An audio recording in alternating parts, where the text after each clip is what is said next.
नमस्कार करता हूं, स्वागत करता हूं आप सभी का मारू प्रदेश में। मेरा नाम है आदित्य झा और आप देख रहे हैं NDTV राजस्थान। पहली खबर की ओर चलते हैं। देखिए, सीएम भुजलाल का करौली दौरा, भगवान जगन्नाथ के दर्शन कर की विधिवत पूजा अर्चना, प्रदेश की उन्नति और खुशहाली की कामना की है। थोड़ी देर में किसान सम्मेलन को संबोधित करेंगे सीएम के साथ गृह राज्य मंत्री जवाहर सिंह बेटम भी मौजूद हैं। तो सीएम भुजलाल शर्मा का आज करौली दौरा है। अपने दौरे के दौरान नादौती के कैमरी में सीएम भुजलाल शर्मा जो हैं वो भगवान जगन्नाथ के मंदिर पहुंचे और भगवान जगन्नाथ के दर्शन कर विधिवत पूजा अर्चना की है। पूजा अर्चना के बाद सीएम ने भगवान से प्रदेश की उन्नति और खुशहाली की कामना की है। आपको ये भी बता दें कि सीएम का जानकी मैदान में किसान सम्मेलन को संबोधित करने का भी कार्यक्रम है और इस दौरान सीएम के साथ गृह राज्य मंत्री जवाहर सिंह बेटम भी मौजूद दिखे।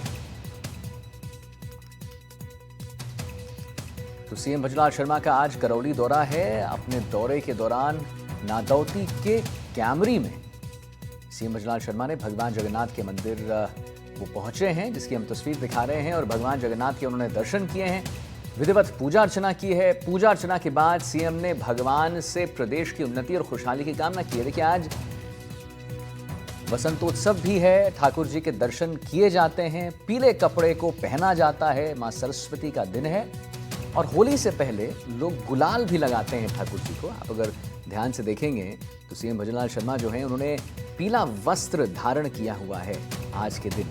तो आज के दिन की मान्यता होती है कि ठाकुर जी के आप दर्शन करें, भगवान कृष्ण के दर्शन करें, गुलाल भी लगाया जाता है उन्हें। सागर हमारे साथ, हमारे संवाददाता जुड़ रहे हैं, इसी खबर पर और जानकारी दे रहे हैं। तो सागर, आज पीला वस्त्र धारण किया हुआ है सीएम भुजलाल शर्मा ने, और ये एक मान्यता भी होती है कि वसंत पंचमी पर मां सरस्वती की तो आराधना करते ही लोग, ठाकुर जी की भी आराधना करते हैं, गुलाल भी लगाते हैं। कहीं कहीं एक शुरुआत के तौर पर कि अब होली जो है वो आने वाली है, उससे पहले हम ठाकुर जी को गुलाल लगा दें। क्या कुछ आज वहां देखने को मिला, जरा हमारे दर्शकों को सब बताइए।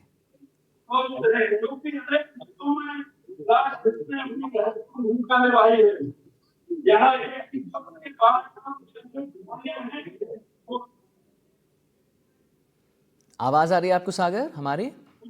देखिए मैं बताना चाहूंगा कि आज जो सीएम मुख्यमंत्री भुजलाल शर्मा हैं, जो करौली जिले के केमरी धाम में पहुंचे हैं, जगदीश धाम में। यहाँ पर जो बसंत पंचमी के अवसर पर यहाँ पंच दिवसीय मेला आयोजित किया जा रहा है, जिसमें अंतिम दिन आज यहाँ पर पहुंचे हैं और इसके बाद सभा स्थल पर पहुंच करके यहाँ पर जनप्रतिनिधियों के द्वारा यहाँ पर माला पहना करके यहाँ स्वागत किया गया है।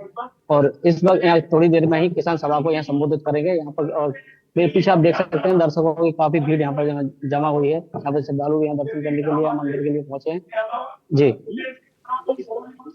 अच्छा, और क्या कुछ आज वहां पर तस्वीरों के जरिए अगर आप दिखा सकते हैं, क्योंकि हम जो लगातार तस्वीर देख रहे हैं सागर, उसमें सीएम भुजलाल शर्मा ने ना ही सिर्फ वो जो कुर्ता उन्होंने धारण किया है वो पीले कलर का है, बल्कि जो उन्होंने आज पगड़ी भी धारण की है वो भी पीले कलर की है। तो आज का दिन बड़ा ही अहम है। क्या कुछ आज देखने को मिल सकता है, क्या कुछ तोहफा भी दे सकते हैं भुजलाल शर्मा बसंत पंचमी के मौके पर आम जनमानस को? देखिए, बसंत पंचमी के अवसर पर आज पीला धारण करते हैं और इसका बड़ा महत्व माना जाता है। और यहाँ पर सीएम भुजलाल शर्मा ने पीले वस्त्र पहन करके यहाँ पर जगदीश धाम के कैमरे जो मंदिर है वहां पर दर्शन किए। दर्शन करने के बाद यहाँ पर जो सभा स्थल है, जगदीश धाम के जो सभा स्थल, जो 376वां जो स्थापना दिवस है समारोह जो आयोजित किया जा रहा है, यहाँ पर जगदीश धाम जो सभा स्थल पर पहुंचे हैं। उसके बाद यहाँ पर जो कार्यकर्ता और जो जनप्रतिनिधि हैं उनके द्वारा यहाँ स्वागत किया गया। उसके बाद यहाँ तो कुछ ही देर में किसान सभा है उसको संबोधित करेंगे, जो केंद्र सरकार द्वारा जो बजट जो यहाँ पर दिया गया, उसके बाद उसको किसानों के लिए इसको बताएंगे। जी चलिए, ठीक है सागर, बहुत बहुत धन्यवाद महत्वपूर्ण जानकारी देने के लिए। तो दर्शकों को जरा हम दिखा रहे हैं वहां पर तस्वीरें, कैसे आप देखेंगे सीएम भुजलाल शर्मा जो है उन्होंने पीला वस्त्र धारण किया हुआ है और जो पगड़ी भी है उनकी वो भी बड़ी पीली सी है। और एक आज का दिन जो है बड़ा अहम दिन है, वसंत पंचमी का दिन है और ठाकुर जी के दर्शन बहुत लोग करते हैं। एक मान्यता ये है कि होली आने वाली है, कहीं कहीं गुलाल भी लगाया जाता है ठाकुर जी को। ये एक मान्यता है, एक प्रचलन काफी समय से जो चलता आ रहा है। बोलिए जगदीश भगवान की। भाई मजा नहीं आया, मैंने सुबह से ही सुना है कि खूब हलवा के नाश्ता चल रहे हैं, गांवन में खातिर हो रही है, और फिर भी आवाज ऐसी बैठी पड़ी है जैसे फागन के महीना में ठंडे पानी पी गए हो। एक जोर से बोलिए जगदीश भगवान की।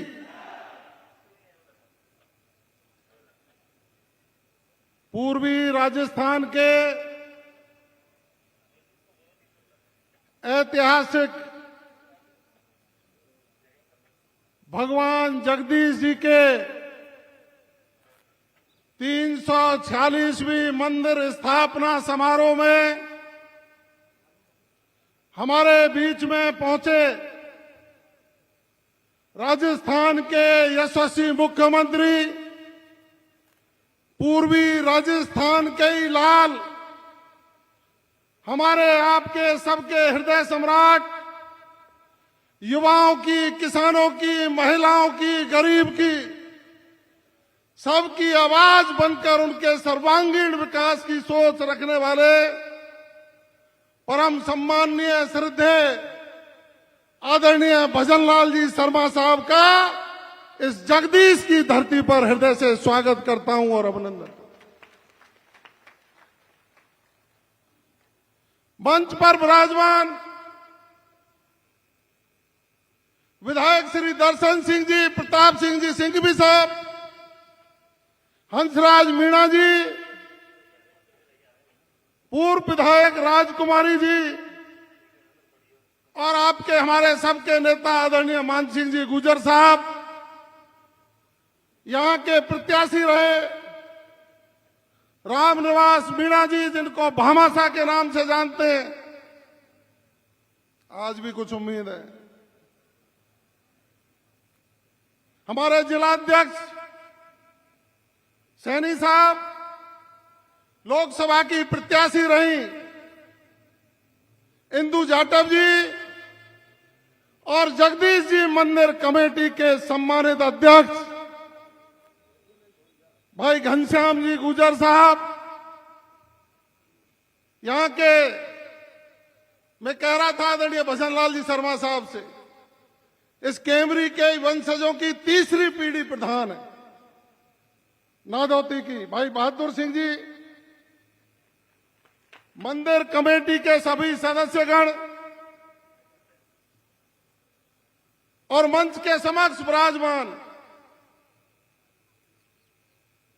मेरे पितातुल बुजुर्गों, नौजवान साथियों, और सती और सावित्री जैसी मेरी माताएं, बहनें, आप सबको आज के समारोह की शुभकामनाएं देता हूं और भगवान जगदीश से प्रार्थना करता हूं कि आप सबने जो सपने संजो रखे हैं वो भगवान जगदीश जी के आशीर्वाद से आदरणीय भजनलाल जी शर्मा साहब आपको पूरा कर।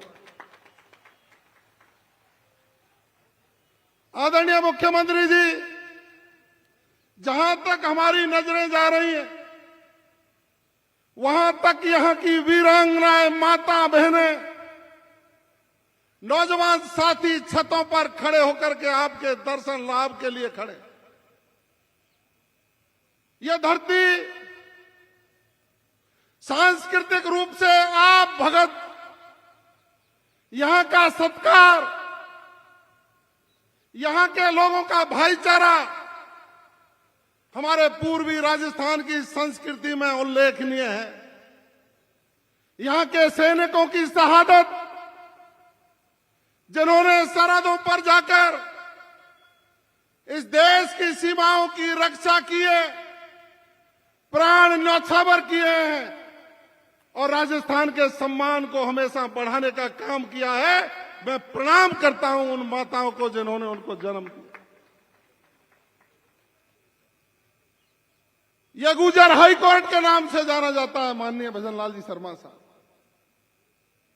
यह कैमरी धाम पूरे राजस्थान में इसको गुजर हाई कोर्ट के नाम से पुकारा जाता है। मैं सही कह रहा हूं तो हाथ उठा करके ताली बजाओ।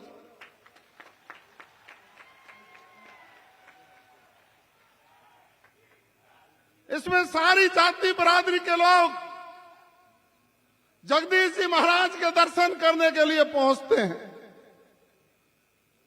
और यहां खुशहाली का आलम। अब की बार भगवान की कृपा, क्योंकि आपने मुख्यमंत्री बनने के बाद यह कहा था कि हम गिरिराज जी के भक्त हैं और गिरिराज जी की कृपा सब पर होगी। तो मैं तो आभार व्यक्त करना चाहता हूं माननीय मुख्यमंत्री जी। अब की बार इतनी बरसात हुई है कि यहां जो खेत खाली रहते थे उनमें हरियाली है। यहां का किसान समृद्ध हुआ। यहां के लोग विभिन्न प्रदेशों में जाकर के अपने हुनर का प्रदर्शन करते हैं, अपनी काबिलियत को दिखा करके वहां भी अपना नाम रोशन करते हैं। और इसीलिए खुशहाली है। जब मैं 3-4 महीने पहले आया था तो महिलाओं की एक टोली गीत गाते हुए जा रही थी। वो खुशहाली का ही तो प्रतीक था। जब गीत था तो उसकी टेक गा रही थी। ऊंचे टीले पे जगदीश बगल में टंकी, पिताजी मोए केमरी में दी जोर।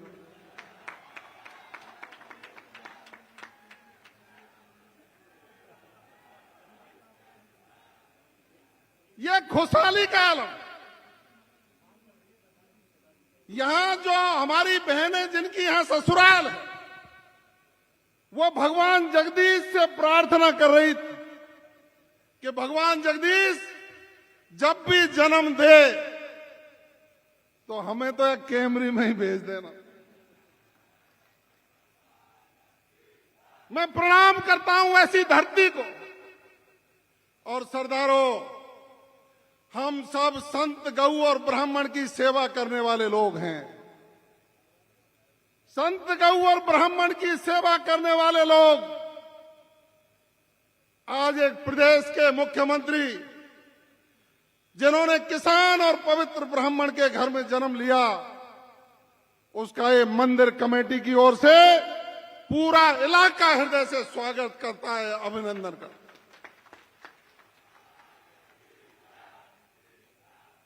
इन लोगों की भावनाएं मैंने आपको हेलीकॉप्टर में भी बता दी और जब जब मिलता हूं जब बताता भी रहता हूं।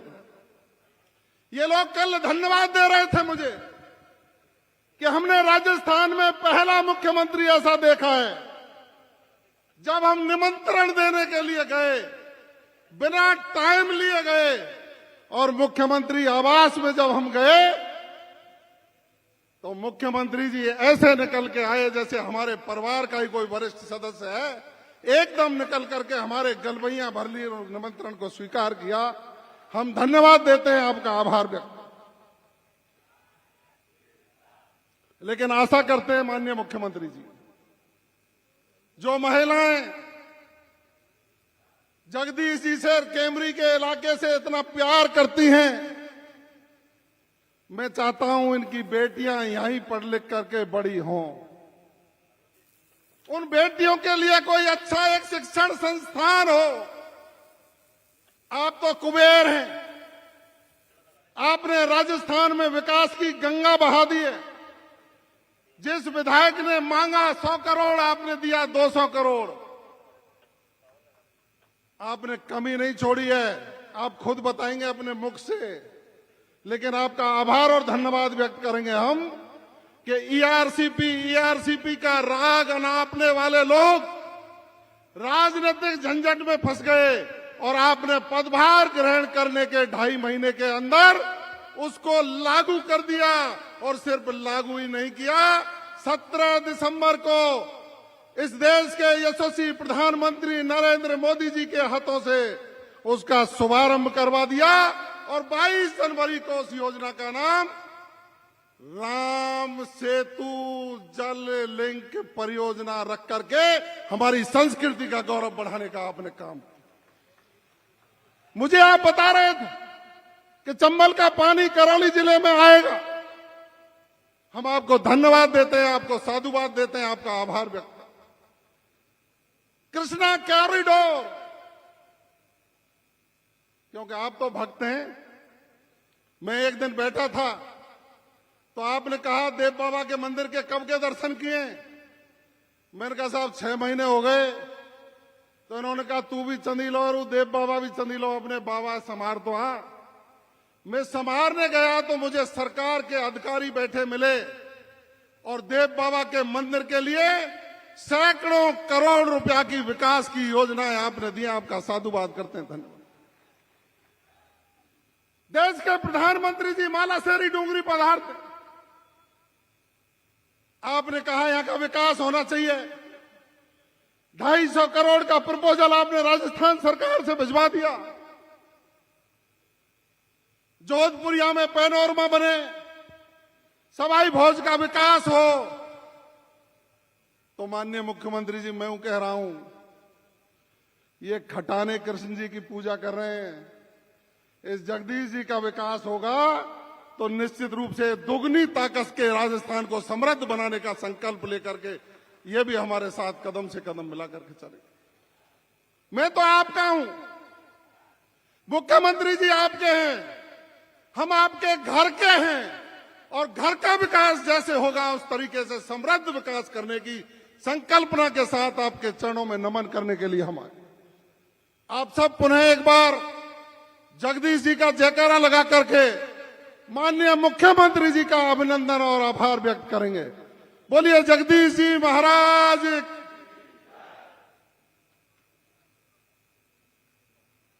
धन्यवाद माननीय जवाहर जी बेडम साहब। आज आपने एक आवाज को अपने परिवार के सदस्य के रूप में, परिवार के मुखिया के सामने जिन शब्दों में रखा है, आपको बहुत बहुत धन्यवाद।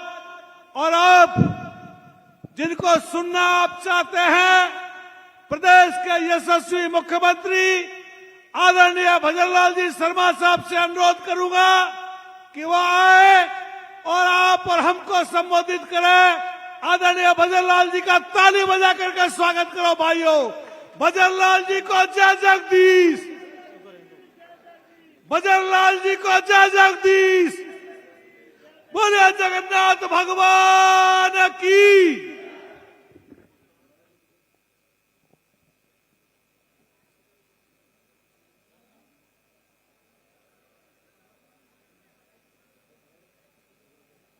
बोलिए जगदीश भगवान की। अब ये तो बता रहे थे जवाहर जी की हलवा खाया है सभी ने। अब ये तो हमारी माता बहनों को पता होगा कि हलवा बनाया है कि नहीं बनाया है। नहीं मिला तो घी का ही होगा, क्योंकि जब आपके पास घी नहीं होगा तो फिर किसी के पास नहीं होगा। बोलिए जगदीश भगवान की, देवनारायण भगवान की, बोलिए गिरिराज महाराज की। आज के इस भगवान जगदीश जी के लक्खी मेले में, आज के इस कार्यक्रम में मंच पर विराजमान कैबिनेट में मेरे साथी, जिन्होंने अपनी मेहनत से, अपनी परिश्रम से, अपनी सेवा से राजस्थान के एक ऐसे नेता के रूप में पहचान बनाई है जो जमीन से जुड़कर चलने वाले। ऐसे मेरे साथी गृह राज्य मंत्री जवाहर सिंह जी बेडम साहब, छबड़ा के विधायक भाई प्रताप सिंह जी सिंघवी साहब, करौली के विधायक भाई दर्शन सिंह जी गुर्जर साहब, सपोटरा के विधायक भाई हंसराम जी मीणा साहब, हमारे करौली के जिलाध्यक्ष भाई शिव कुमार सैनी जी, आपके अपने ही हमारी पार्टी के वरिष्ठ नेता पूर्व विधायक भाई मान सिंह जी गुर्जर साहब, हमारी इंडोन की पूर्व विधायक राजकुमारी जी जाटव, हमारी प्रत्याशी सांसद इंदू देवी जी जाटव जी, भाजपा प्रत्याशी टोड़ा भीम रामनिवास जी मीना साहब, जगदीश मंदिर धाम के ट्रस्ट कि महंत श्री मनोज कुमार जी, अध्यक्ष श्री घनश्याम खटाना जी, श्री बहादुर सिंह जी और 12 गांव की सरदारी पंच पटेल, मेरे सभी पूजा योग बुजुर्गों, नौजवान दोस्तों और इतनी बड़ी मेरी संख्या में आई मेरी माता बहनों, सबसे पहले तो मैं आप सभी का अभिनंदन करता हूं, वंदन करता हूं, आप सभी को नमन करता हूं। और मैं धन्यवाद देना चाहता हूं कमेटी को कि आज मैं सौभाग्यशाली हूं कि आज भगवान जगदीश जी के मंदिर में आकर के एक साथ आप सभी का दर्शन का लाभ मिला। इसके लिए भी मैं धन्यवाद देना चाहता हूं,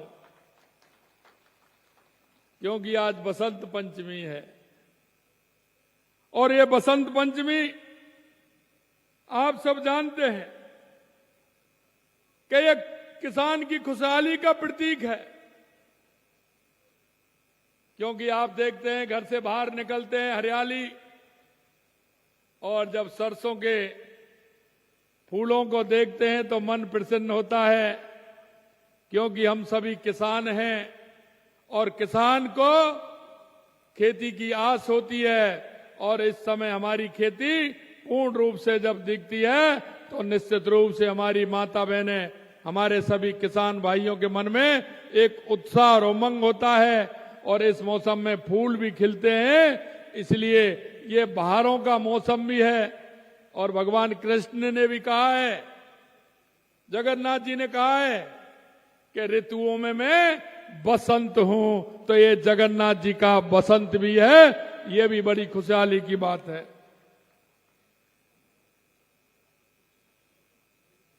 मैं इतना ही कहना चाहता हूं कि भगवान जगदीश जी के साथ मां सरस्वती का आशीर्वाद भी है, क्योंकि आज हम मां सरस्वती को पूजते हैं।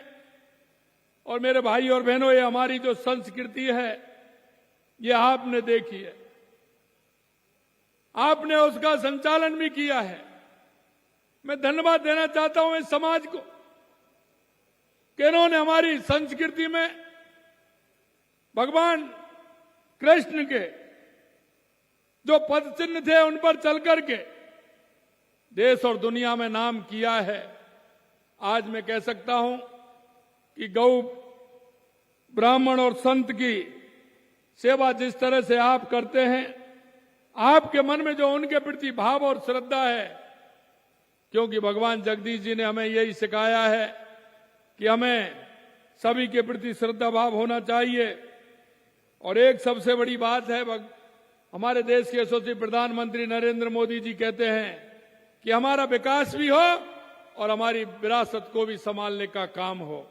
आज आपने जिस तरह से भगवान जगन्नाथ जी की लगातार 346वां जो प्राकट्य दिवस आज मना रहे हैं, ये हमारी विरासत है, ये हमारी संस्कृति है। जिस तरह से हम उसका संचालन करते हुए आध्यात्मिक सांस्कृतिक हम मना रहे हैं, मैं आपसे यही कहना चाहता हूं, प्रधानमंत्री जी ने इस महान देश के गौरव को पुनः स्थापना करने का काम किया है।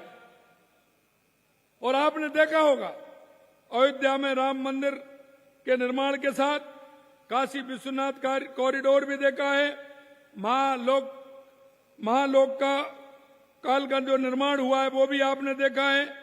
ऐसे कई अन्य कार्य भी हुए हैं।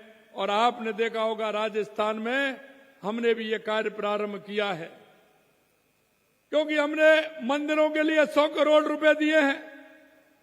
आपने देखा होगा एक ही मंदिर के लिए अलग से हमने 100 करोड़ रुपए खाटू श्याम के लिए दिए हैं। और अभी आपने देखा होगा गिरिराज जी में भी 15 दिसंबर को मुहूर्त लगाया गया था कि पूछरी का लौटार गिरिराज जी भव्य और दिव्य बने। इसके लिए भी हमारी सरकार ने काम किया है।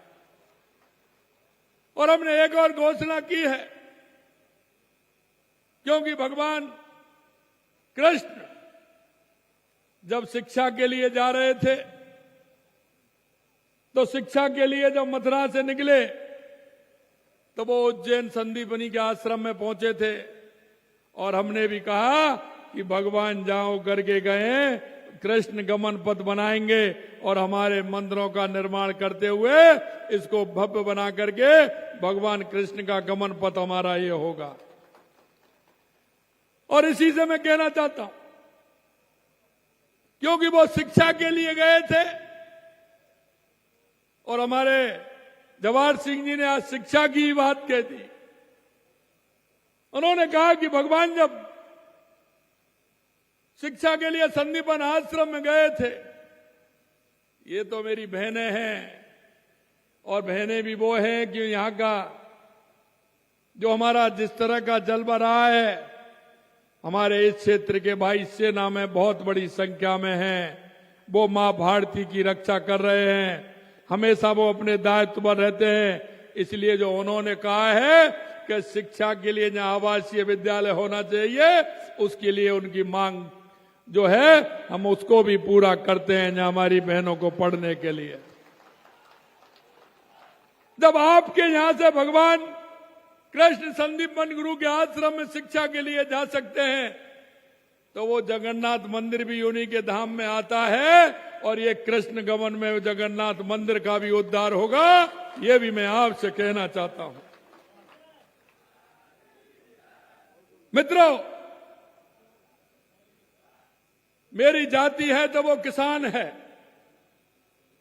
क्योंकि देश के यशस्वी प्रधानमंत्री नरेंद्र मोदी जी कहते हैं कि इस देश में 4 जातियां हैं। और इसीलिए मैं कहना चाहता हूं, अगर वो 4 जातियां हैं, वो पहली किसान, मजदूर, मेरा युवा और मेरी बहनें महिला, ये 4 जातियां देश के अंदर हैं। अगर इन 4 जातियों का उत्थान होगा तो मेरे गांव का उत्थान होगा, मेरी तहसील का उत्थान होगा, मेरे जिले का उत्थान होगा, मेरे प्रदेश का उत्थान होगा और मेरे देश का उत्थान होगा। आपने जैसा कहा, मैं वही आपको बताना चाहता हूं मेरे भाई और बहनों, कि जब हम 1 साल पहले सरकार में आए थे, तो हमने देखा था कि हमारे राजस्थान का उत्थान कैसे हो सकता है। क्योंकि लोग आते थे, 70 साल से जिसका सबसे ज्यादा यहां राज था, मैं उनसे कहना चाहता हूं कि राजस्थान में सबसे पहले अगर कोई कमी थी तो मेरे किसान की वो धरती प्यासी थी, मेरे किसान की धरती को पानी पिलाना था। हमने सबसे पहले रोड मैप बनाया।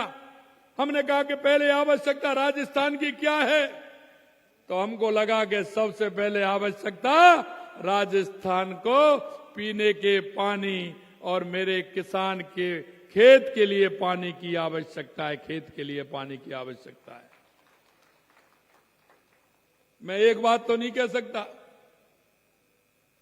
कि आलू से सोना बना दें, वो तो मैं नहीं बना सकता, लेकिन मैं एक बात जरूर कह सकता हूं, अगर मेरे इस किसान की जमीन को पानी मिलेगा तो मेरी ये जमीन जरूर सोना उगलेगी, ये जरूर हो सकता है।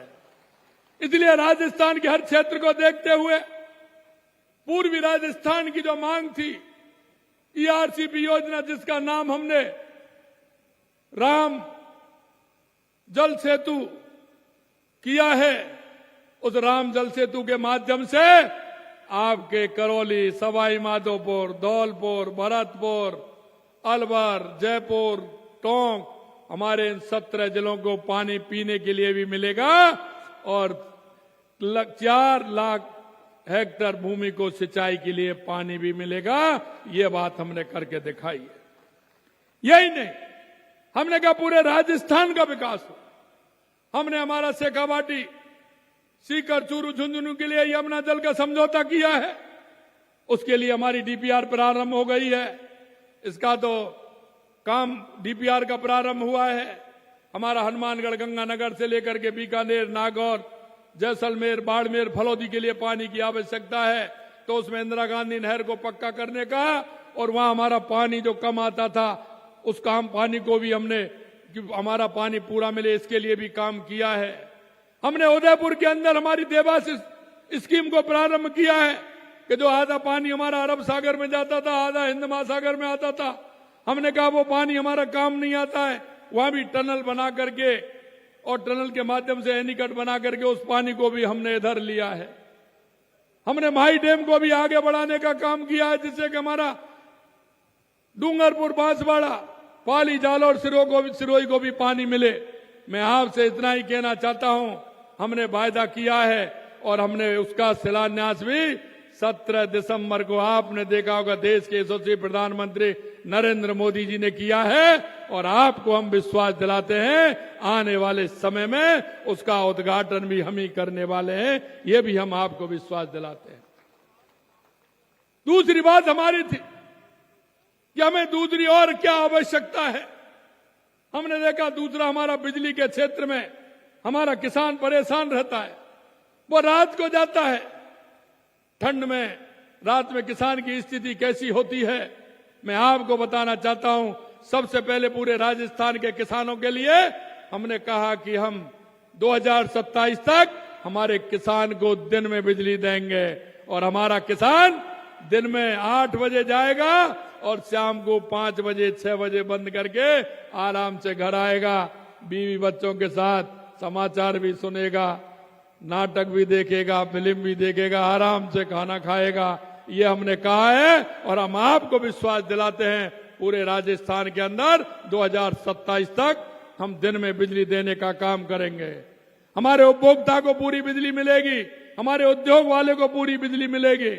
मैं आपसे इतना कहना चाहता हूं कि आपको जो हमने वायदे किए हैं, हम एक एक वायदे को पूरा करेंगे। हमारा तीसरा काम था हमारा, हमने देखा पिछली सरकार में, आपने देखा होगा, आए दिन पेपर लीक होते थे, आए दिन किस तरह की स्थिति होती थी। हमारा जो किसान है वो किसान अपने बच्चे को किस तरह से पढ़ाता है, उसकी जब फीस बढ़ती है तो वो किस तरह से जाता है।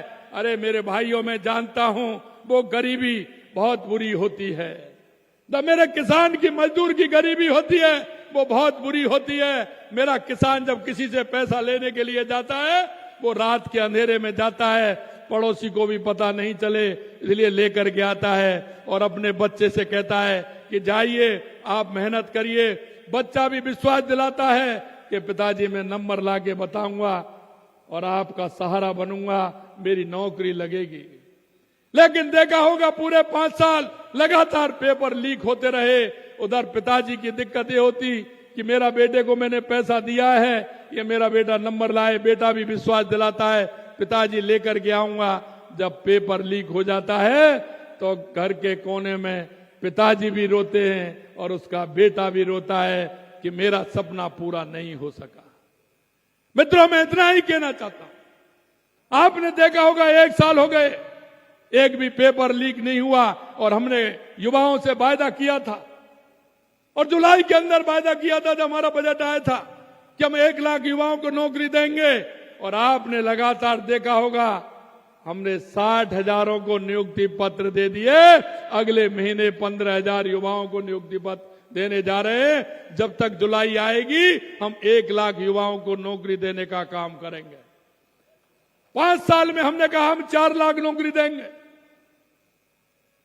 हमने कोई ऐसे ही नहीं कहा, हम 5 साल के अंदर 4 लाख नौकरी देंगे। हमारे युवा, हमारी बहनें, हमारी मेहनत करती हैं, उनको नौकरी मिलनी चाहिए। हमने ये काम किया है और हमारा काम प्रारंभ हो गया। शायद 70 साल के इतिहास में पहली बार आपने देखा होगा कि 2025 का कैलेंडर हमने जनवरी के महीने में निकाल दिया कि ये भर्तियां होंगी। 81,000 वैकेंसी निकालने का काम हमारी सरकार ने किया है।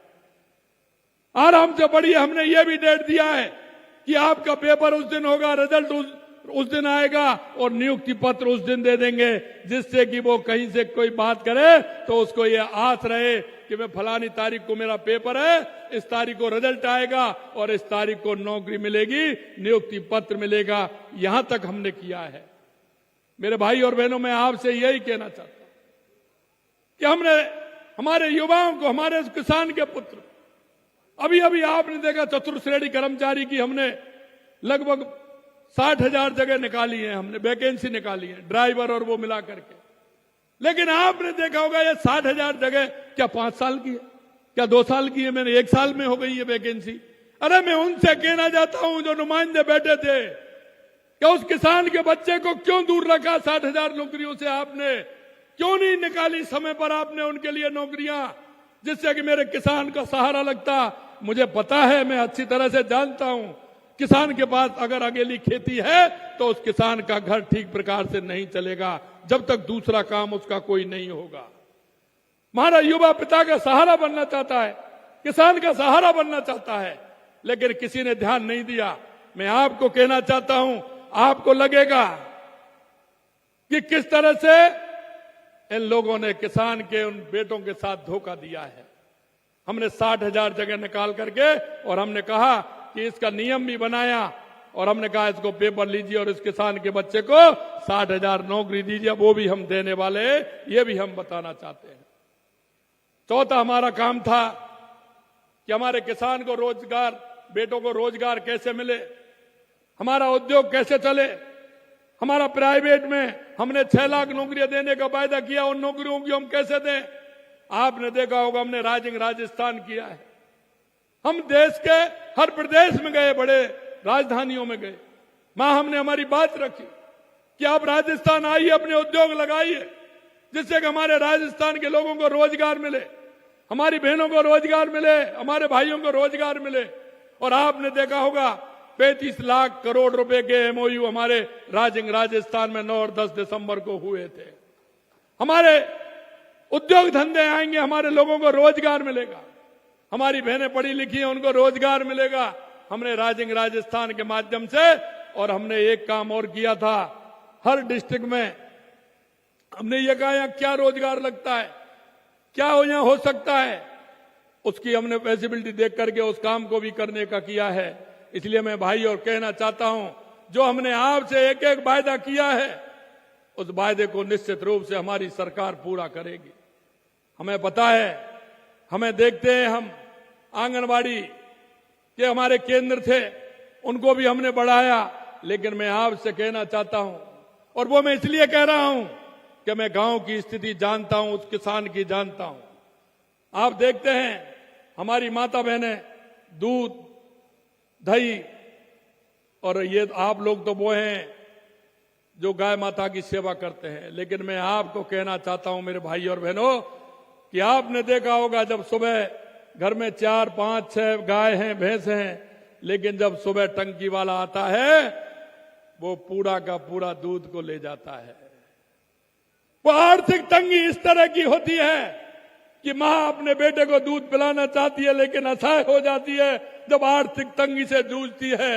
वो उस पूरे के पूरे दूध को उसको नाप देती है। मेरे जो नौनिहाल हैं, 3 साल से लेकर के 9 साल तक के जो बच्चे हैं, 4 साल से जो आंगनबाड़ी केंद्रों में जाते हैं, उनको दूध नहीं मिलता है।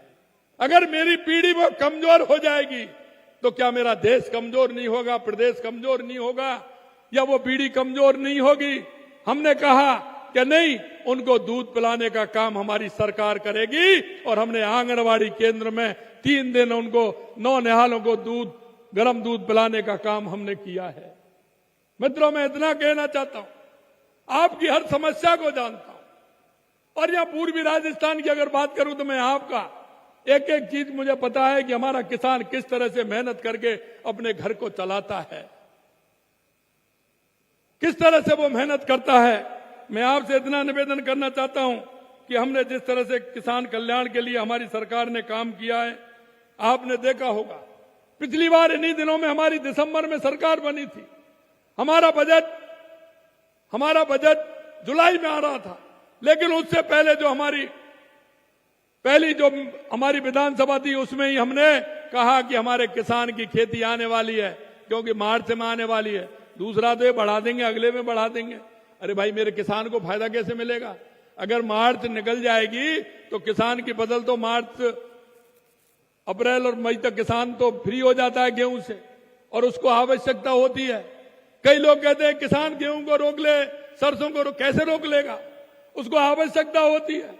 किसान हमारा पूरे साल भर का एस्टीमेट बनाता है कि उसे बेटी की शादी करनी है, किसी को भात देना है, किसी को पच देना है, किसी को दुकान बनानी है, किसी को ट्रैक्टर लेना है, किसी को ट्यूबवेल लगाना है, तो उसकी आवश्यकता होती है। हमने कहा किसान क्रेडिट कार्ड भी बढ़वाया। हमने ये कहा कि उनसे कि हमारा किसान का गेहूं का समर्थन मूल्य वो भी हमने बढ़ाया। और आज मैं कह सकता हूं पूरे देश के अंदर अगर गेहूं का सबसे ज्यादा समर्थन मूल्य है तो वो राजस्थान के किसान को मिल रहा है, राजस्थान के किसान को मिल रहा है। मैं ये भी जानता हूं कि किसान किस तरह से चलता है। और अभी मैं और लेने वाला हूं कि किसान हमारी किन किन परेशानियों से परेशान रहता है। हमने किसान के लिए जिस तरह से काम किया है, हमारे देश के यशस्वी प्रधानमंत्री नरेंद्र मोदी जी किसान सम्मान निधि देते थे। हमारी राजस्थान सरकार ने कहा था कि हम भी आपको किसान सम्मान निधि देंगे। आपके खाते में आ रही है कि नहीं आ रही है? आपके खाते में किसान सम्मान निधि आ रही है कि नहीं आ रही है? आपने 2 किस्त लगातार देखी होंगी, 1000 रुपए की एक किस्त, 1000 रुपए की किस्त हमने देने का काम किया है। हमने जो किसान से वायदा किया है, हर वादे को हमारी सरकार पूरा करेगी। और अभी अभी आपने देखा होगा, कल का जो बजट आया था उसमें आपने देखा होगा प्रधानमंत्री जी ने कृषि बजट में बढ़ोतरी की। किसान सम्मान निधि, फसल बीमा योजना, कृषि ऋण, उत्पादन लागत का 1.5 गुना, एमएसपी, जैविक खेती को बढ़ावा, प्रति बूंद से किस तरह से हम हमारी फसल को सिंचित कर सकते हैं, सूक्ष्म सिंचाई कोष, कृषि यंत्रीकरण, मृदा स्वास्थ्य कार्ड आदि कामों को उन्होंने किया है। नई पहल उठा करके किसान की आय डबल करने का काम हमारे प्रधानमंत्री जी ने किया है। किसान भाइयों के प्रति हमारी पूरी निष्ठा के साथ हमारी सरकार काम कर रही है। माननीय प्रधानमंत्री श्री नरेंद्र मोदी जी के नेतृत्व में केंद्र सरकार किसान सम्मान निधि 6000 और 2000 रुपए हमने दिए। यही नहीं मेरे भाई और बहनों, मैं आपसे अंत में इतना कहना चाहता हूं कि हमारी सरकार ने जिस तरह से मुख्यमंत्री मंगला पशु योजना, ऊंट सड़क विकास और गोपाल क्रेडिट कार्ड, मैंने एक गोपाल क्रेडिट कार्ड किस लिए प्रारंभ किया आपको बताना चाहता हूं। क्योंकि सबसे पहले किसान के घर अगर कोई आता है रिश्तेदार या दूसरे के यहां हम जाते हैं तो सबसे पहले पूछते हैं खेतीबाड़ी कैसी हुई है, यही पूछते हैं ना। फसल कैसी है, यही पूछते हैं ना। जब जाते हैं रिश्तेदारी में यही पूछते हैं ना। और दूसरी बात क्या पूछते हैं, दूध बूध हो रहा है कि नहीं हो रहा है, यही पूछते हैं कि नहीं पूछते हैं कि दूध बूध हो रहा है कि नहीं हो रहा है। तो वो कहते हैं हाँ हो रहा है, तो उसको खीर बन जाएगी, यही है ना। दाल बाटी चूरमा भी हो जाएगा दूध हो रहा है तो। अगर दूध नहीं हो रहा है तो फिर कहां से होगा। हमने सोचा कि हमारा कोई भी किसान ऐसा नहीं रहे, इसके लिए 1 लाख रुपए हमने गोपाल क्रेडिट कार्ड दिया है कि हमारा कोई भी किसान अगर किसी के गाय भैंस नहीं है तो वो 1 लाख रुपए में आराम से आए, भैंस लेकर के आए, उस पर किसी तरह का हमने ब्याज नहीं है, 1 लाख रुपए ऋण मुक्त है वो। और इसलिए वो कि आप अपने बच्चों को गाय भैंस ला करके उनको दूध पिला सके और उनको घर में कोई रिश्तेदार आए तो उसको चाय पानी कर सके, हमारी माता बहनें बढ़िया खीर बना करके उनको खिलाएं। इसके लिए हमने गोपाल क्रेडिट कार्ड हमने दिया है, क्योंकि हम जानते हैं कि हमारे किसान की क्या क्या दिक्कतें हो सकती हैं। घर घर जाकर बीमार पशुओं के इलाज के लिए मोबाइल पशु चिकित्सालय वाहनों के माध्यम से सेवाएं शुरू की है।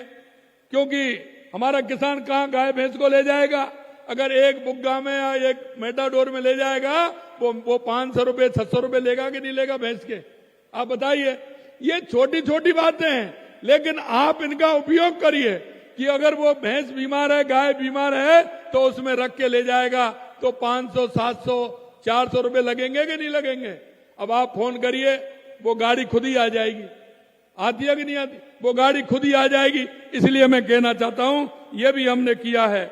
और मैं जानता हूं आप डेयरी पे दूध देने जाते हैं तो उसके लिए भी बिक्री कर में 5 रुपए प्रति लीटर हमारी सरकार अनुदान देती है, 5 रुपए प्रति लीटर। क्योंकि हमें पता है किसान का सहारा पशुपालन है। अगर किसान खेती करता है और पशुपालन करता है तो उसके घर की कार्रवाई हो जाएगी, उसका घर चल जाएगा। हमने इसलिए 5 रुपए प्रति लीटर अनुदान दिया है। 39 फूड पार्क स्थापित किए जा रहे हैं जो कृषि के क्षेत्र में नए अवसर पैदा करेंगे। 33 फूड पार्क हेतु भूमि आवंटित की गई है। किसानों को उनकी फसलों का उचित मूल्य दिलवाने के लिए राज्य में गेहूं, मूंग, मूंगफली, सरसों समर्थन मूल्य से खरीदारी भी हम कर रहे हैं। हमारी सरकार की सोच है कि हमारा किसान मजबूत हो, किसान का बेटा और बेटी हमारी सरकारी नौकरियों में आए, या वो नौकरी देने वाला बने, या तो नौकरी लेकर के वो अपना काम करे, नहीं तो नौकरी देने वाला हमारा किसान का बेटा बने। मैं आपसे यही कहना चाहता हूं। आखिर में एक बार फिर आपको इस अवसर पर बधाई देता हूं कि आप सभी यहां मुझे इतनी बड़ी संख्या में दर्शन का लाभ मिला। मैं अंत में इतना ही कहूंगा मेरे भाई और बहनों कि लोग आते हैं, बातें करते हैं, उनसे यह जरूर पूछना कि किसान के लिए, युवा के लिए, माताओं के लिए आपने क्या किया है। मैं आपसे इतना ही कहना चाहता हूं, जो हमारे संकल्प पत्र में जो हमने आपसे वायदा किया है, हम किसान की हर बात को पूरा करेंगे और संकल्प पत्र में जो वायदे किए उस एक एक को पूरा करेंगे। आज के इस अवसर पर बसंत पंचमी है। मैं भी देखा, ऊपर से देख रहा था, पानी भरे हुए हैं, आपके टांके जो बनवा रखे हैं उनमें फसल बहुत अच्छी, हरियाली एकदम बहुत अच्छी है। और मैं ये कहता हूं, जो मन से काम करता है और उनके मन में अच्छी भावना होती है तो भगवान जगदीश भी उस पर कृपा कर देते हैं। मैं नागौर के अंदर गया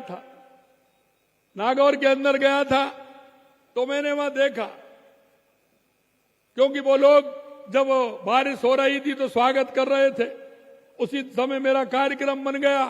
उन्होंने कहा कि साहब 40 साल बाद हमारी लूनी नदी चली है। मैं आपसे भी कहना चाहता हूं, अब की बार एक भी बांध ऐसा नहीं रहा प्रदेश का जो भरा नहीं हो। इसलिए भगवान जगदीश जी की कृपा से उसने पूरे बांध भी भरे। और मैं जिधर पूछता हूं, मेरे भाई और बहनों, किसानों की खुशहाली है, अच्छी फसल है, और अच्छी फसल होती है तो हमारे किसान की उम्मीद भी बनती है और हमारा किसान दुगनी ताकत से काम करता है। और नहीं तो आपने देखा है, अगर हारी हुई जंग पर कौन लड़ता है? अगर हारी हुई जंग पर लड़ता है तो मेरा किसान भाई लड़ता है, चाहे वो कैसी भी स्थिति हो, लेकिन किसान कभी जंग नहीं हारता है। इसलिए मैं आपसे इतना ही निवेदन करना चाहता हूं, भगवान जगदीश जी का स्मरण करिए और निश्चित रूप से हमारे इस क्षेत्र को जो हमने कहा है वो लाभ भी मिलेंगे। इन्होंने 2-3 बात कही है, वो भी मैं कहना चाहता हूं।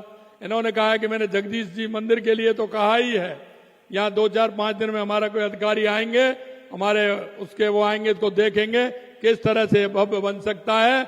जगदीश मंदिर को भव्य बनाते हुए हमारे भगवान कृष्ण के जो कृष्ण गमन पथ है उसमें भी करेंगे। और एक मेरे से कहा है कि जहाँ छात्र आवास बनना चाहिए, आप निश्चित रूप से जहाँ छात्र आवास बनेगा, जिससे हमारी बहनों की ठीक ढंग से पढ़ाई हो सके। 2-3 बात उन्होंने और दी हैं। उन्होंने कहा है कि यहाँ अस्पताल कौन सा है, यहाँ अभी नहीं है, लेकिन कौन सी उसका है, नहीं पशु औषधालय की बताई ना, या क्योंकि मैं देख रहा हूं इतनी बड़ी संख्या में 12 गांव हैं, पशु पालने का काम जहां होता ही है गाय माता का, तो एक अस्पताल जो केंद्र है उसको अस्पताल हो जाएगा, उसको क्रमोन्नत करके उसको, जिससे कि आपको परेशानी नहीं आए।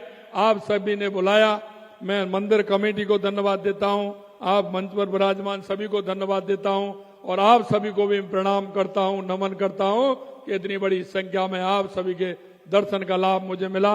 बहुत बहुत धन्यवाद। बसंत पंचमी की बहुत बहुत शुभकामनाएं, बहुत बहुत शुभकामनाएं। जय हिंद, जय भारत, जय राजस्थान।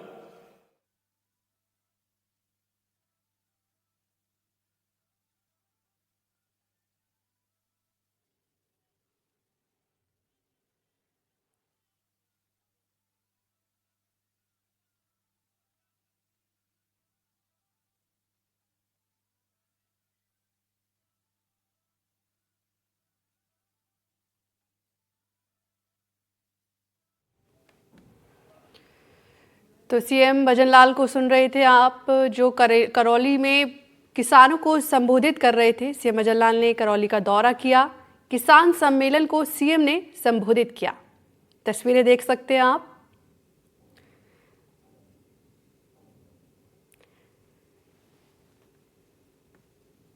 तस्वीरों में सीएम लोगों से मुलाकात कर रहे हैं। करौली का दौरा है ये और सीएम ने इसी के साथ किसानों से बातचीत की, उनको नए सुझाव दिए।